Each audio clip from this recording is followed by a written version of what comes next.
Morning everyone. कल तक हम लोग जहाँ तक काम किए थे उसको आज खत्म करेंगे फिजिक्स में अच्छी तरह से। सभी ध्यान रखिएगा।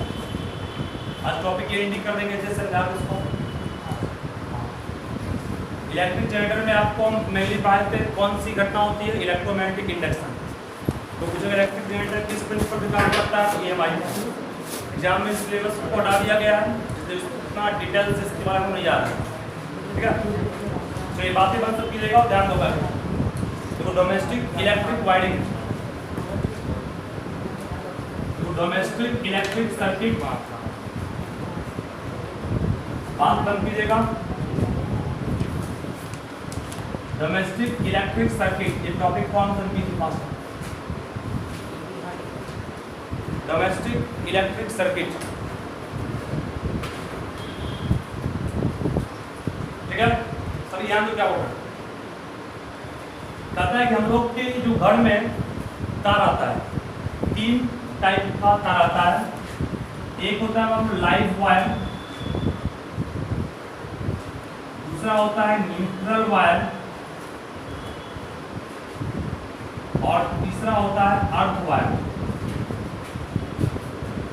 मतलब कि तीन कैटेगरी का तार हम लोगों के घर तक आता है। इसका नाम है लाइव वायर, न्यूट्रल वायर और क्या है, अर्थ वायर। लाइव वायर का जो पोटेंशियल होता है वो 220 वोल्ट होता है। न्यूट्रल वायर का कितना होता है, 0 वोल्ट। ठीक है, इसका मतलब कोई आपसे पूछे लाइव वायर का करंट क्या होता है, लाइव वायर का कलर होता है बिल्कुल रेड। न्यूट्रल वायर का कलर क्या होता है, न्यूट्रल वायर का कलर ब्लैक और अर्थ वायर का कलर ग्रीन। जिस तरह हम लोग का अर्थ ग्रीन है उस तरह से अर्थ वायर का कलर भी क्या होता है, ग्रीन। लाइव मतलब खतरा होता है तो हो गया आपका न्यूट्रल रेड, और न्यूट्रल वायर क्या हो गया, ब्लैक कलर का। मतलब कलर कोड इसका ये होता है। इसका मतलब तो आपसे पूछेगा potential difference between live wire और न्यूट्रल वायर के बीच पोटेंशियल डिफरेंस कितना होगा। लाइव वायर और न्यूट्रल वायर के बीच जो पोटेंशियल का डिफरेंस है वो कितना होगा, 220 माइनस 0, 220 वोल्ट ही होगा।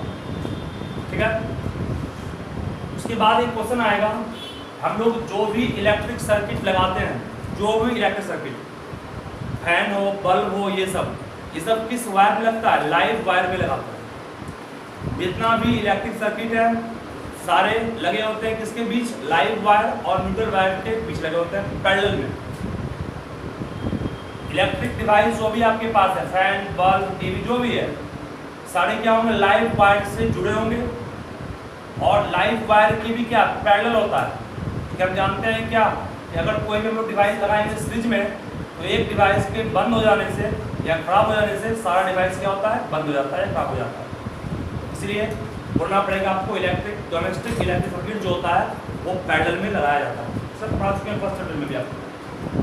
ठीक है, उसके बाद यहाँ पर क्वेश्चन होगा कि एक इलेक्ट्रिक सर्किट में फ्यूज के बारे में आपको हम शॉर्ट में पढ़ाए थे, क्या होता है फ्यूज। हम लोग डिस्कस करेंगे फ्यूज क्या होता है। पहले ये वायर पर डिस्कस किए, फ्यूज के बाद आपको डिस्कस करेंगे अभी हम शॉर्ट सर्किटिंग क्या होता है, जो इंपॉर्टेंट होगा।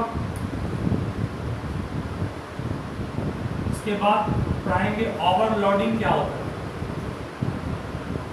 शॉर्ट सर्किटिंग और ओवरलोडिंग दो टर्म्स होगा। उसके पहले फ्यूज डिस्कस करेंगे। सब नोट कर लो वायर के बारे में पहले, फिर लोग फ्यूज पर शुरू करेंगे काम। हाँ, अर्थ वायर का फंक्शन क्या है इसको हम बोलेंगे।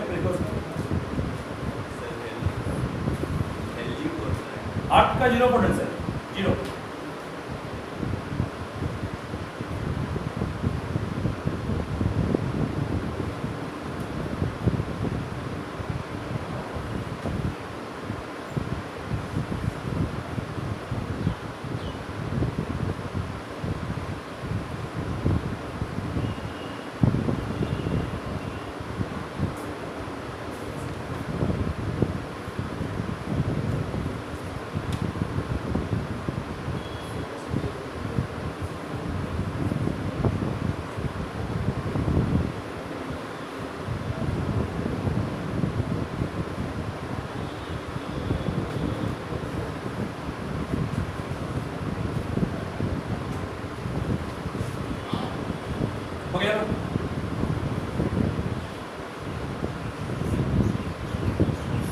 इंपॉर्टेंट टॉपिक तीनों है, फ्यूज है, शॉर्ट सर्किटिंग, ओवरलोडिंग।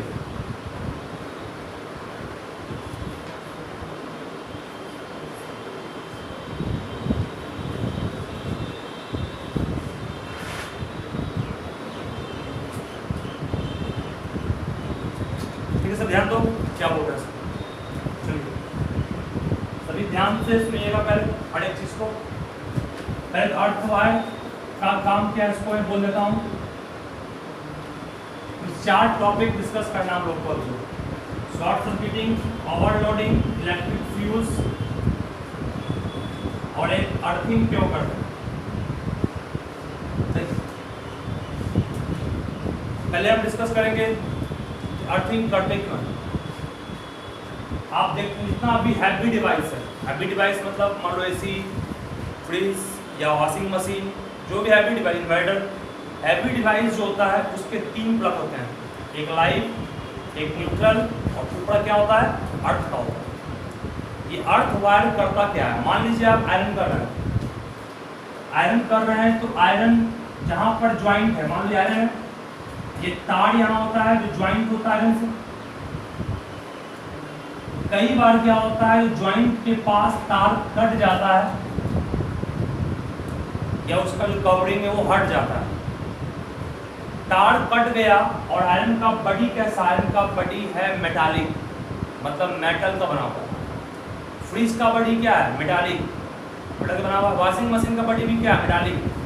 मतलब कि हम लोग ये बोलना चाह रहे हैं कि जो अप्लायंस का बॉडी मेटालिक हो और वो हमारे संपर्क में हमेशा रहता हो, संपर्क मतलब कांटेक्ट, तो वहाँ क्या होगा कि अगर अचानक करंट दे रहे हैं, जा रहा है और सर्किट मान लो वहाँ पर, मान लीजिए जो आपका जो ज्वाइंट है वहाँ पर तार कट गया, तार कट गया तो करंट अब कहाँ आ जाएगा, इस बॉडी पर आ जाएगा।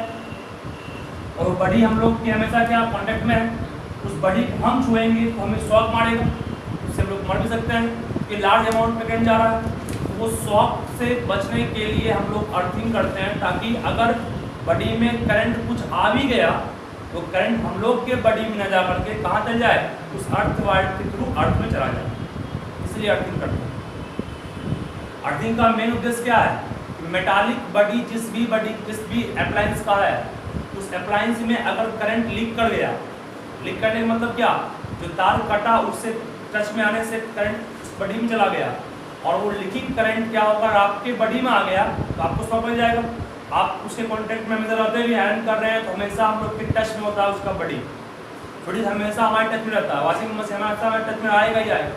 इसका मतलब उस समय क्या होगा, आपको करंट लग सकता है और उससे खतरे से बचने के लिए हम लोग वायर को अर्थिंग करते हैं। तो अर्थिंग का मेन उद्देश्य क्या है कि करंट का लीकिंग जो होता है उसको बॉडी में शॉक ना लगे, इसलिए वो लीकिंग को कहाँ भेजना पड़ता है, अर्थ के अंदर। कि अर्थ का पोटेंशियल क्या है, 0 है, तुरंत वो अर्थ के अंदर चल जाता है, वो आराम करता है, जिस कारण से हम लोग अर्थिंग को करते हैं। तो अर्थिंग का मेन उद्देश्य क्या है, हम लोगों को शॉक से बचाना। कब, जब करंट का लीकेज होगा, कहाँ पर, मेटालिक बॉडी में होगा। और लीकेज कब होगा, लीकेज तब होगा जब उसका आउटर कवरिंग कट जाए, छिला जाए, हट जाए, चूहा काटने कुछ भी सकता है, हर टाइप कटने के बाद वो टच में हम लोग के नहीं आए, टच में आ भी जाए तो हम लोग को झटका नहीं लगे, उससे बचने के लिए हम लोग अर्थिंग को किया करते हैं। ठीक है, ये क्वेश्चन जब भी पूछेगा जब आप दोगे इस तरह से। ठीक है, अर्थिंग क्यों करते हैं हम आगे देखोगे। अर्थिंग करने का मेन उद्देश्य क्या है,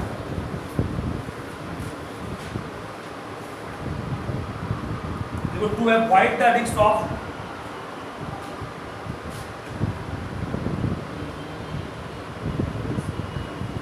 avoid the risks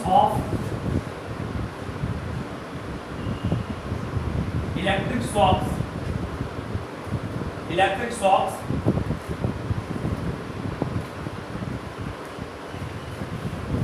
when any leakage of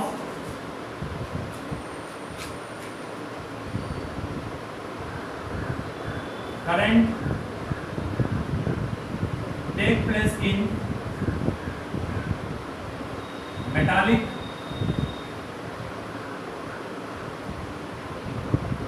body appliances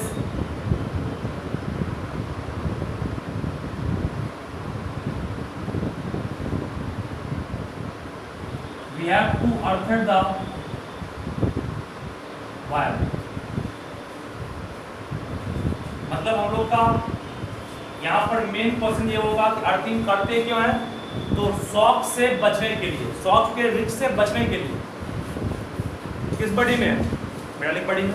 कब? जब करंट का बॉडी पे होगा। But to avoid the risk of electric shock when any leakage of current take place in metallic body of कौन सा appliance?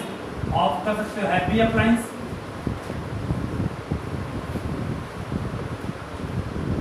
heavy appliance तक ही छोड़ दो कितने चार्ज मैं काम नहीं।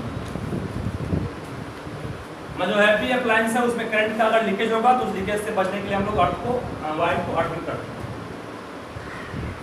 ठीक है, मेटालिक्स को ना इंपॉर्टेंट पावर के क्वेश्चन होगा ये। अर्थिंग करते क्यों है? याद स्टूडेंट्स को हम खास कर हैवी डिवाइस में यूज करते हैं। हैवी डिवाइस जो होता है उसमें करंट लार्ज अमाउंट फ्लो करता है, थोड़ा सा भी करंट लीक करेगा शॉक हम लोग को आ जाएगा। ठीक है, ये अर्थिंग हो गई। फ्यूज पाई है, फ्यूज क्या होता है? तो it is a safety device, it is a safety device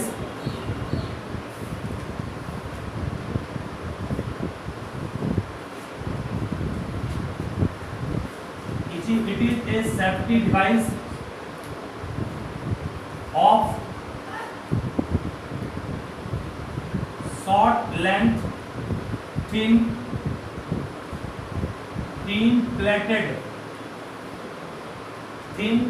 plated copper wire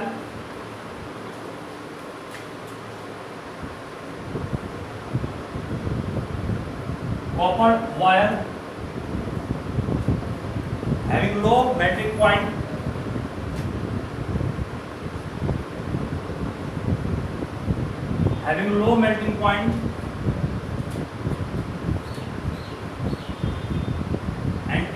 and melts when current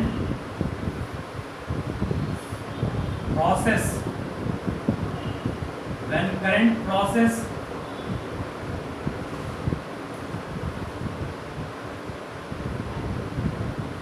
safe value.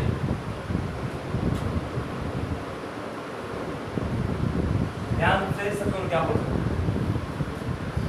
Fuse एक ऐसा डिवाइस है, सुनोगे? फ्यूज आप देखते होंगे घर में भी जो होता है बोर्ड उसमें लगा होता है, फ्यूज निकालते हैं, उस फ्यूज में देखिएगा आप तार लगा होता है इस टाइप से। फ्यूज में इस टाइप का तार लगा होता है, कई बार तार उसमें गल जाता है, तार को चेंज करना पड़ता है ना। फ्यूज जो आपका होता है उसमें तार लगा होता है, मान लो कि ये फ्यूज है, ये जो हम बना रहे हैं फिगर फ्यूज का, ये फ्यूज बेसिकली इन्वर्टर वगैरह में यूज होता है। फ्यूज का सिंबल ये होता है, ये सिंबल किसका है? फ्यूज का है। दोनों फ्यूज का सिंबल है। देखिए होता वास्तविक में यहाँ क्या है? अगर मान लीजिए, सुनिए क्या बोला आज से, ये फ्यूज बना है किसका? तो कॉपर वायर, इसकी लंबाई बहुत छोटी होगी और काफी पतला होगा, और इस पर प्लेटिंग किसका होता है? टीन का। मतलब इस पर परत क्या होता है? किसका? टीन का। ठीक है, और टीन का परत चाहने का मेन मकसद, छोटा होने का मेन मकसद, इसका मेल्टिंग पॉइंट क्या हो? कम हो, मतलब थोड़ा सा भी हीट मिले तो पिघल जाए। हम सभी जानते हैं कि करंट जो होता है, जो इस हम पढ़ाए थे, करंट के बढ़ने से हीट बढ़ता है, and H is directly proportional to I square. Heat जो होता है करंट की स्क्वायर के डायरेक्टली प्रोपोर्शनल होता है। अगर करंट बढ़ जाएगा, हीट बढ़ेगा। हीट मतलब क्या? तार में हीट बढ़ जाएगा। तार में हीट बढ़ने से टाइम कितना हो जाएगा? 7:30। करंट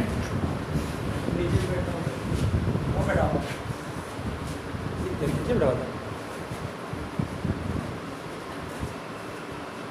करंट के सेफ वैल्यू, करंट के सेफ वैल्यू को सुनिए, वो क्या हो रहे हैं आप समझो। सुनिए, अगर मान लीजिए कि आपने करंट दिया तार पतला है, तीन प्लेटिंग है, छोटा है, मेल्टिंग पॉइंट कम है, थोड़ा सा ज़्यादा करंट जाएगा। देखिए आप इसको इस तरह समझिए, कितना आदमी सिखा रहे हैं, देंगे। मान लो कि ये तार है, ये तार मैक्सिमम 3 एम्पियर करंट को अलाउ कर सकता है, मान लो। और एक पंखा को चलाने के लिए मैक्सिमम कितना एम्पियर करंट चाहिए? 3 एम्पियर मैक्सिमम। उससे ज़्यादा जाएगा करंट तो आपका ये पंखा जल जाएगा, उसका जल जाएगा। यहाँ पर मान लो हम लोग यूज कर लिए क्या, यहाँ पर फ्यूज यूज कर लिए। यहाँ पे क्या यूज किए? फ्यूज। फ्यूज का काम क्या है बताएंगे आपको, जैसे पाएंगे अभी हम।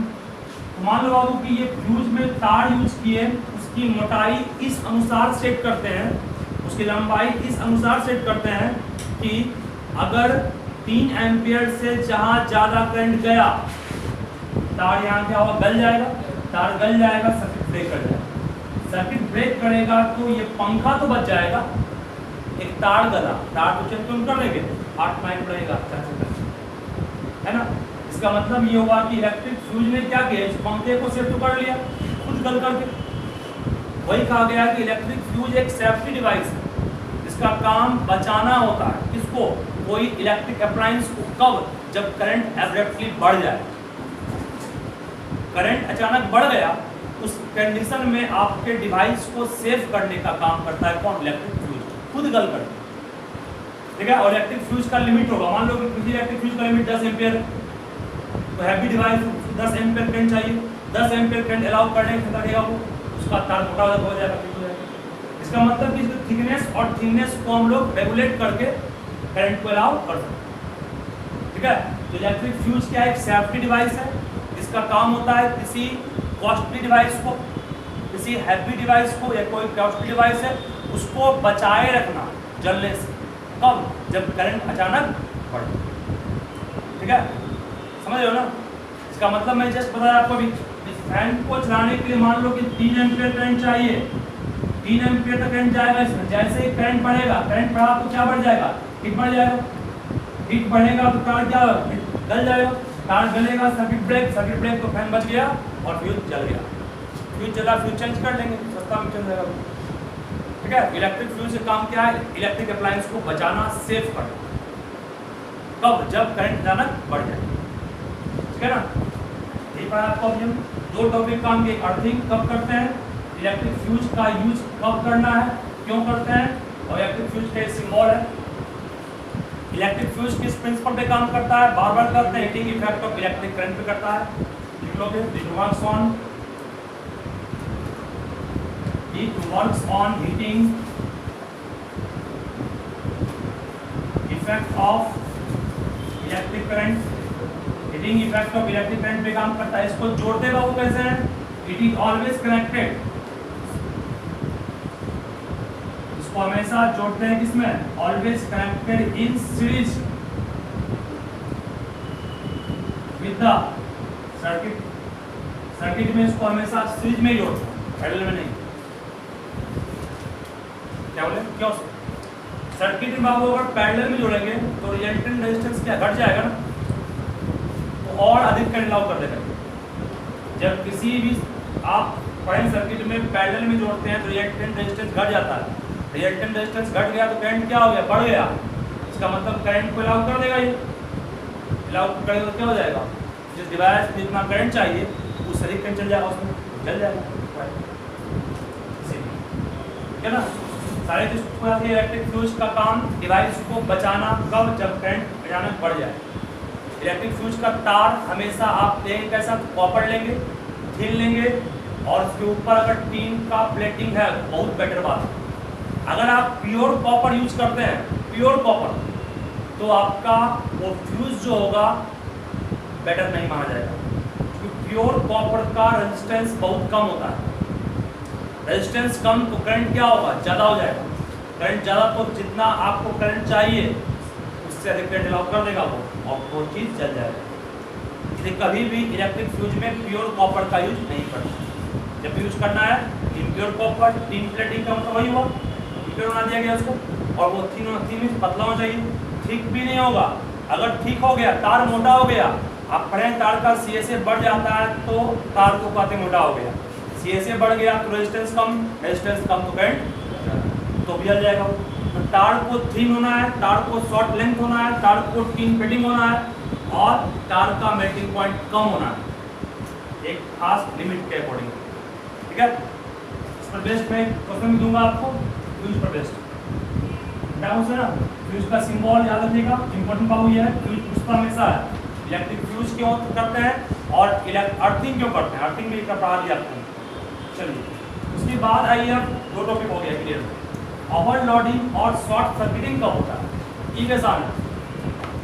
इसको समझाने से पहले हम फ्यूज पर एक क्वेश्चन देगा। फ्यूज का एक क्वेश्चन सभी को फास्ट है, एनसीईआरटी क्वेश्चन है। देखो a circuit has a fuse of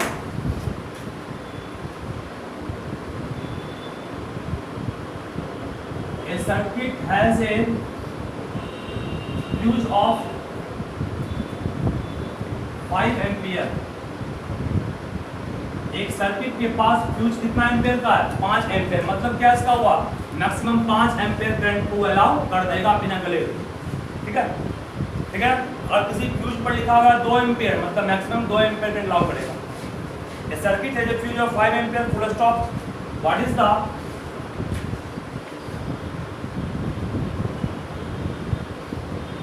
maximum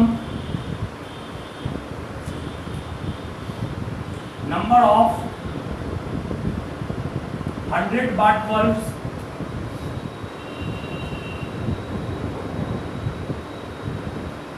उस हर एक बल्ब का वोल्टेज कितना है, 220 volt, can be safely used. Questions को ध्यान से पहले पढ़िए, डाउट कहीं है बोलिए।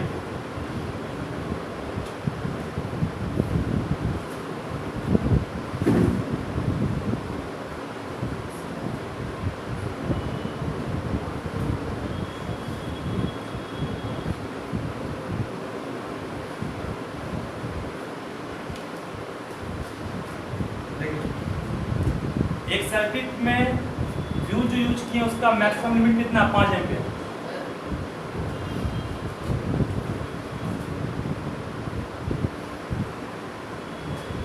एक सर्किट में जो फ्यूज यूज किए उसका मैक्सिमम लिमिट कितना, 5 ampere.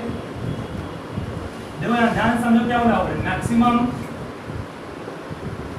Limit of current, current का मैक्सिमम लिमिट कितना एम्पियर है, 5 एम्पियर दिया गया है। What is the maximum number of bulb, कितना बल्ब यूज करेंगे, हर एक बल्ब का पावर कितना है, 100 वाट, हर एक बल्ब का वोल्टेज कितना है, 220 वोल्ट। वोल्ट पावर हो गया ना, वोल्टेज हो गया। पहले आप लिखिए करंट रिक्वायर्ड फॉर 1 बल्ब, एक बल्ब के लिए कितना करंट चाहिए। याद होगा P इक्वल्स आप पढ़े हैं V इंटू I, पावर कितना 100 वाट, वोल्टेज 220 वोल्ट। I का मान निकालेंगे कितना आएगा, I का मान आएगा 100 बाय 220, काटेंगे 10 by 22, 5 by 11, 5 by 11 ampere current चाहिए एक बल्ब। कोई कष्ट सीखो है, करंट रिक्वायर्ड फॉर 1 बल्ब, एक बल्ब को कितना करंट, 5 बाय 11 एम्पियर। कैसे लगा रहे, याद है ना, P equal V into I, power 220 वाट है, पावर कितना 100 वाट है, P का मान 220, I निकाल लिए। एक बल्ब को इतना करंट, आपके पास कुल करंट कितना है, 5 ampere. Therefore number of bulb run में चलेगा सेफली, मतलब सुरक्षित, 5 में 5 बाय 11 से भागा देंगे, कितना आंसर आएगा, 11 बल्ब आराम से चलेगा, ठीक है। 11 बल्ब तक कोई दिक्कत नहीं है, बड़ा मामला लगाइएगा प्रॉब्लम क्रिएट कर जाएगा। 5 एम्पियर सुनिएगा, 5 एम्पियर में 100 वाट का कितना बल्ब चलेगा, 11 बल्ब। अगर 12 बल्ब लगा दिए तो फ्यूज को उड़ना पड़ेगा, फ्यूज को उड़ना पड़ेगा, बल्ब को नहीं, फ्यूज को उड़ना पड़ेगा, मतलब फ्यूज जल जाएगा, ठीक है ना। क्या बोले हम, 5 एम्पियर में मैक्सिमम 11 बल्ब जला सकते हैं आप। 220 वोल्ट अगर पोटेंशियल है, 220 वोल्ट ही पोटेंशियल जनरली होता है किसी भी डिवाइस के अक्रॉस। ठीक है ना।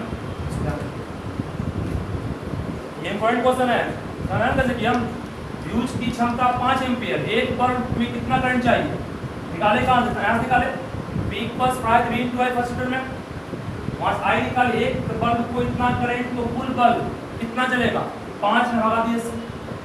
अरे एक आदमी खाएगा 2 रोटी, आपके पास 20 रोटी, कितना में खाएगा 20/2 का 10 आएगा, ठीक है ना। इम्पोर्टेंट क्वेश्चन ये है, सब ध्यान रखो इस क्वेश्चन का।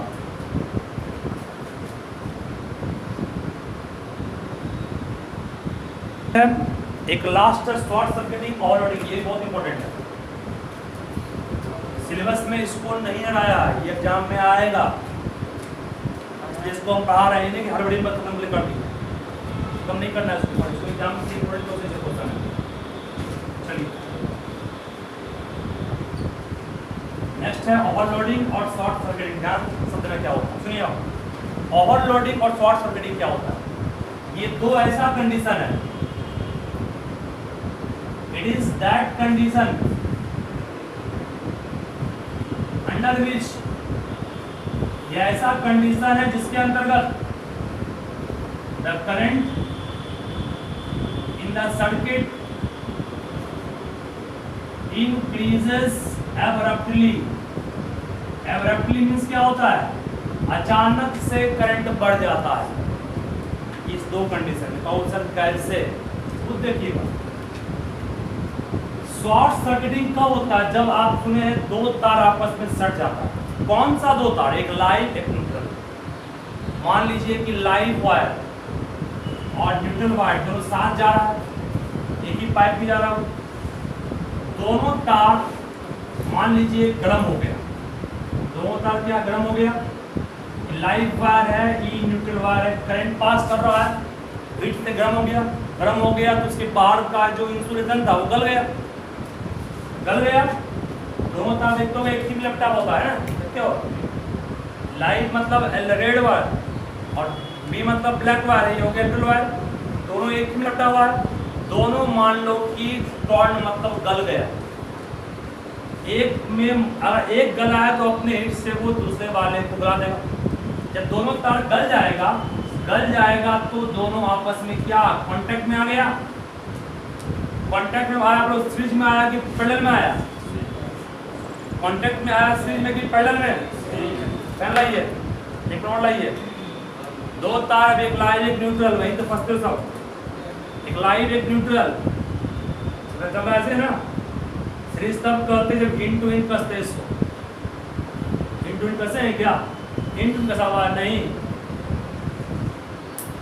क्या हो गया, दो लाइंस अभी पैरेलल है, अभी पैरेलल है, अभी पैरेलल है, अभी पैरेलल है, अब भी क्या है पैरेलल, पैरेलल मतलब एंगल 0, पैरेलल में रिजल्टेंट रेजिस्टेंस क्या हो गया, घट गया, नहीं घट गया, रिजल्टेंट रेजिस्टेंस घट गया, करंट बढ़ गया, करंट बढ़ गया, किसमें सर्किट में, तार जलना शुरू हो गया, तार जहां जहां फैला है वहां वहां आग पहुंच गया, तार हर जगह फैला है, आग हर जगह पहुंच गया, आग पहुंच गया, पानी से आग बुझने वाला नहीं है वो, और फिर भा देगा वो, तो वही आपका शॉर्ट सर्किटिंग का कारण बन रहा है।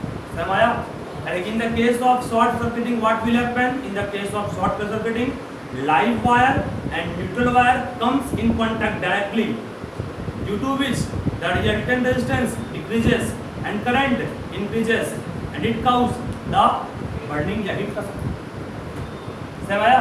शॉर्ट सर्किटिंग में क्या हुआ, लाइव वायर और न्यूट्रल वायर दोनों एक साथ संपर्क में आ जाता है, संपर्क में आने के बाद रिजल्टेंट रेजिस्टेंस घट जाता है, करंट बढ़ जाता है, करंट बढ़ गया तो हीट बढ़ गया, हीट बढ़ गया तो तार जल गया, तार जल गया तो आग लग गया, ठीक है। इसी से बचाने के लिए भी क्या यूज करेंगे, फ्यूज यूज करेंगे, फ्यूज को, फ्यूज ज़्यादा करंट बढ़ देगा ही नहीं, और ज़्यादा करंट नहीं बढ़ेगा, ज़्यादा हीट नहीं होगा, और ज़्यादा हीट नहीं होगा तो क्या होगा, तार जलेगा नहीं, और तार जलेगा नहीं तो कांटेक्ट में नहीं आएगा, और कांटेक्ट में नहीं आएगा तो समझ गए ना, यही पूरी घटना आपको। एमसीबी मतलब मिनिएचर सर्किट ब्रेकर, प्राय इसको हम पिछले क्लास में भी एमसीबी मतलब मिनिएचर सर्किट ब्रेकर, जो magnetic effect of electric, magnetic effect of electric current पे काम करता है। इलेक्ट्रिक फ्यूज काम करता है हीटिंग इफेक्ट पर, वो गल गया ना।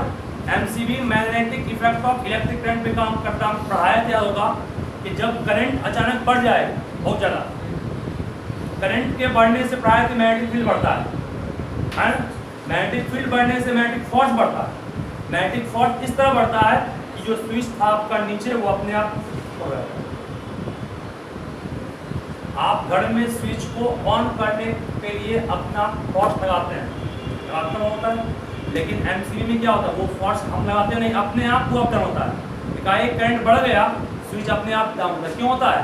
क्योंकि एकाएक करंट बढ़ गया तो मैग्नेटिक फील्ड बढ़ गया। मैग्नेटिक फील्ड बढ़ा है तो करंट में क्या है, डायरेक्टली है। करंट बढ़ा तो फील्ड बढ़ा, और फील्ड किसके डायरेक्टली है, फोर्स डायरेक्टली है इसको भी ना। फोर्स बढ़ गया, फोर्स बढ़ गया तो कौन फोर्स, मैकेनिकल फोर्स, वही फोर्स उस स्विच को अपने आप डाउन समझे, डाउन कर दिया, सर्किट क्या हो गया, ब्रेक हो गया। फिर स्विच को हमें ऑन करना पड़ता है जैक ऊपर। देखते हो अगर फ्यूज में अपने आप कट का आवाज नीचे भी जाता है तो जाकर उसको ऊपर करते हैं तब जाकर चालू होता है।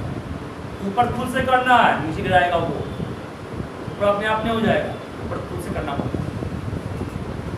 इसको सब टेक्निकल चीज है, बस सोचना आपको है। ये वर्क फील्ड पे किया, वो वर्क फील्ड पे किया। एमसीबी फुल फॉर्म पढ़ाएं, सर्किट पहले इसको पहले भी पढ़ा चुके हैं वीडियो में। शॉर्ट सर्किटिंग का बहुत डिफाइन दिखाने का हमने है, फिर से सुन लोगे। Short circuiting occurs when live wire and neutral wire comes in contact directly due to which the resultant resistance decreases, current increases and it causes short circuit. ठीक है, ओवरलोडिंग में क्या होगा इसका बहुत, एक मान लीजिए आपके पास सॉकेट है, सॉकेट में कितना प्लग, 3 प्लग डाल दें, 3 प्लग डाले हैं, 3 प्लग क्या आता है, 5 पिन भी आता है। मान लो 5 पिन डाल दें, 5 पिन रखते होगे, 5 पिन में एक ऊपर डालने का होता है, एक नीचे से होता है, एक सामने भी, इधर से भी, इधर से भी। 5 के साथ छठा पे चढ़ा हुआ उसमें, ये बोर्ड में लगा हुआ है। मार्केट से आप लेके आते हैं 3 प्लग या 5 प्लग आता है मार्केट में, इससे कमा होता है। उसमें क्या किया तुम लोग, एक में लगा दिया पंखा, एक में लगा दिए फ्रिज, एक में लगा दिए टीवी, एक में लगा दिए रेफ्रिजरेटर, एक में लगा दिए सब एक में जोड़ दिए। फिगर अगर दिक्कत बाबू है, फिगर यहाँ देखिए, एक ही प्लग में 6 चीज लगा दिख रहा है, सिंगल में बहुत सारे चीज हम लोग एडजस्ट कर देंगे। अब ये क्या करेगा बेचारा, तार देखे को आया वहां से, बोर्ड में तार क्यों आया है, तार देखे आया। करंट चाहिए एसी को भी, करंट चाहिए फ्रिज को भी, करंट चाहिए रेफ्रिजरेटर को भी, और करंट चाहिए बल्ब को भी, पंखा को भी, सब करंट अपना निकालना चाहेगा अपने पास। ये अपना करंट खींच रहा है, वो अपना करंट खींच रहा है, वो अपना करंट, सब अपना करंट इतना अमाउंट में खींचना पड़ता है उसको, बेचारा तार को और अधिक करंट आना पड़ेगा, इसको ज़्यादा करंट आना पड़ेगा, और ज़्यादा करंट लाएगा तो ये तार को क्या होना पड़ेगा, गलना पड़ेगा, और तार गलेगा ठीक हो जाएगा, नहीं जाएगा। सबके करंट के रिक्वायरमेंट को फुलफिल करने के लिए उसको खुद चलना पड़ेगा, वो जल जाएगा तो आग लग जाएगा, वही हो गया ओवरलोडिंग। समझा, ओवरलोडिंग मतलब एक ही पर बहुत सा लोड पड़ गया, ठीक है ना, यही घटना होता है ओवरलोडिंग। मतलब कि overloading will take place when so many heavy appliances are connected into the single socket. एक ही सॉकेट में बहुत सारे अप्लायंस को जोड़ देंगे, सब अप्लायंस अपना अमाउंट में करंट निकालना चाहेगा, और निकालने के लिए एक शॉर्ट एक ही तरह है ना, तार एक ही आज इसी से करंट ये भी निकाल रहा है, ये भी निकाल रहा है, ये भी सारे के रिक्वायरमेंट को फुलफिल करने के लिए इसको लार्ज अमाउंट में करंट ड्रॉ करना पड़ेगा। लार्ज अमाउंट में करंट ड्रॉ करेगा, हिट हो जाएगा, ये हिट होगा तो जल जाएगा, ये होता है समझा ना। ओवरलोडिंग और शॉर्ट सर्किटिंग कब कब होगा, शॉर्ट सर्किटिंग तब होगा जब लाइव और neutral comes in contact directly आएगा। ओवरलोडिंग कब होगा, सिंगल सॉकेट में सो मेनी अप्लायंस को आप जोड़िएगा, ठीक है। क्वेश्चन देखो, what is when does short circuiting and overloading take place, when does short circuiting and overloading take place.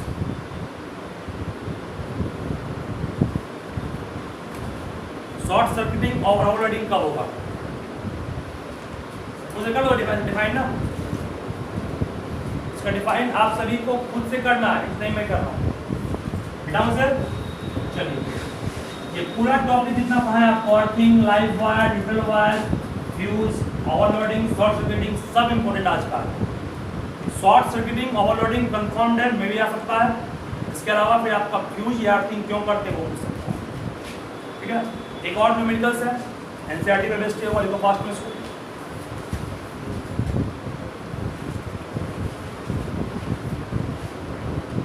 देखो, an iron of 2 kilowatt rated in a domestic circuit of 220 volt that has a current rating of 5 ampere. What result do you expect?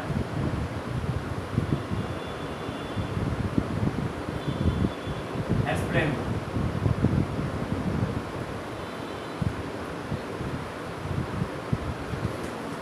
पहले question को सुन लीजिए क्या बोलना चाहते हैं।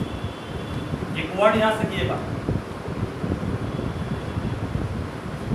एक word यहां से आप लोग सीखिएगा। पहले एक क्वेश्चन में क्या बोलना चाह रहा है। एक आयरन का पावर कितना दिया हुआ? आयरन का पावर आपके पास 2 किलोवाट है। 2 किलोवाट मतलब 2000 वाट। ये क्या दिया हुआ? पावर दिया हुआ। किसका? आयरन। वोल्टेज कितना सप्लाई करें इसको? है 220 वोल्ट। नहीं दिया हो तो भी अपने मन से 220 मान लोगे। वोल्टेज जनरली 220 वोल्ट है। करंट रेटिंग का मतलब होता है फ्यूज का। करंट रेटिंग का मतलब क्या? फ्यूज का लिमिट दिया हुआ। इस चीज को नोट कर लो बाबू। करंट रेटिंग जहां लिखा हुआ है इसका मतलब हो गया फ्यूज की एबिलिटी। फ्यूज की एबिलिटी मैक्सिमम कितने करंट को पास करने की है? 5 एम्पीयर करंट को पास करने। वही होता है करंट रेटिंग। आगे से क्या मन लग रहा पढ़ने में? करंट रेटिंग मतलब क्या होता है? बोलिए। फ्यूज का एबिलिटी मतलब फ्यूज मैक्सिमम कितना करंट दे सकता है, पास कर सकता है। तो पूछ रहा है क्या या What result do you accept? Power इतना वाट, वोल्टेज इतना वाट और जो फ्यूज यूज किया वो 5 एम्पीयर का है। और V इक्वल्स क्या पढ़े? V इंटू आई। पावर का मान 2000, V का मान 220, I का मान निकाल लेंगे। I कितना चाहिए उसको? और I कितना चाहिए? 9.9 एम्पीयर। I इसको इतना चाहिए और इसको इतना आई चाहिए, लेकिन फ्यूज कितना एम्पीयर का? 5 एम्पीयर का। क्या चलेगा ये डिवाइस? चलेगा ही नहीं। इसको चाहिए 9.9 एम्पीयर और फ्यूज की एबिलिटी मात्र कितनी है? 5 एम्पीयर। क्या चल पाएगा डिवाइस? वो नहीं चल पाएगा। इसका मतलब कहेंगे कि the iron will not run. Why? Because fuse will melt and circuit will break. समझ में आया क्या बोले? मतलब इस क्वेश्चन में आपको हमेशा आई से कंपेयर करना है। आई निकाले, इसको चाहिए इतना आई, लेकिन अलाउ करेगा कितना आई? वो 5 एम्पीयर। उसको इतना आई चाहिए, वो इतने अलाउ नहीं करेगा। चल पाएगा वैसे? नहीं। इसका मतलब कहेंगे नहीं, हाँ मैं उल्टा बोलती है। यहाँ पर ये डिवाइस में ओवरलोडिंग हो जाएगा। क्यों हो जाएगा? ये अलाउ करेगा 5 एम्पीयर, चाहिए इसको 9 एम्पीयर। 9 एम्पीयर चाहिए तो क्या होगा? और अधिक करंट चाहिए और अधिक मान लो लेना चाहेगा तो फ्यूज का क्या हो जाएगा? मेल्ट हो जाएगा। इसका मतलब सर्किट यहाँ पर ब्रेक कर जाएगा। क्यों? कि इसको इतना अधिक करंट चाहिए, हाई स्टेबल लिमिट कम एम्पीयर। ठीक है, मतलब जो हम बोले थे वही हो यहाँ पर कि circuit will breaks and iron will not run. Why? Because required current is more than the fuse rating. Fuse rating से अधिक है इसका आंसर। समझ आया क्या उठाइल? फ्यूज रेटिंग से ज़्यादा होने के कारण यहाँ पर वो फ्यूज क्या हो जाएगा? गल जाएगा। ठीक है, सारे क्वेश्चन बता दिया आपको। 2 टाइप का क्वेश्चन हो गया। फ्यूज अगर इतना वाट का जोड़ेंगे तो क्या होगा? ब्रेक। इन सब चीज़ को ध्यान रखो, रटना सिर्फ नहीं है, रट ली चल गए, हर चीज़ समझ करते। ये चैप्टर आपका आज खत्म हो गया। बाकी बचा हुआ है कि प्रिकॉशन कैसे लेते हैं, इलेक्ट्रिसिटी सब भी जानता है, बच्चा बच जानता है। गर्म गीला हाथ से होना चाहिए, करंट में खाना चाहिए, प्लग में हाथ नहीं डालना चाहिए, इसे हम क्या पढ़ाएंगे, ठीक है। प्रिकॉशन के बारे में आप लोग खुद से कहिए, एग्जाम में कभी सब नहीं आएगा। ये जो पढ़ा है वो 5 टॉपिक, 5 की 6 इंपॉर्टेंट है न्यूमेरिकल्स के साथ, ठीक है। ये चैप्टर आपका खत्म हुआ आज, इसका टेस्ट लूँगा मैं नेक्स्ट संडे को, कर चुका हूँ कल भी। नहीं, magnetic effect of electric current का टेस्ट होगा, पिछले चैप्टर का नहीं। फर्स्ट का टेस्ट अभी नहीं लेंगे, उसके बाद आप लोग का फिर शुरू करेंगे हम ट्रिग्नोमेट्री कल से। थैंक यू, आज के इतना।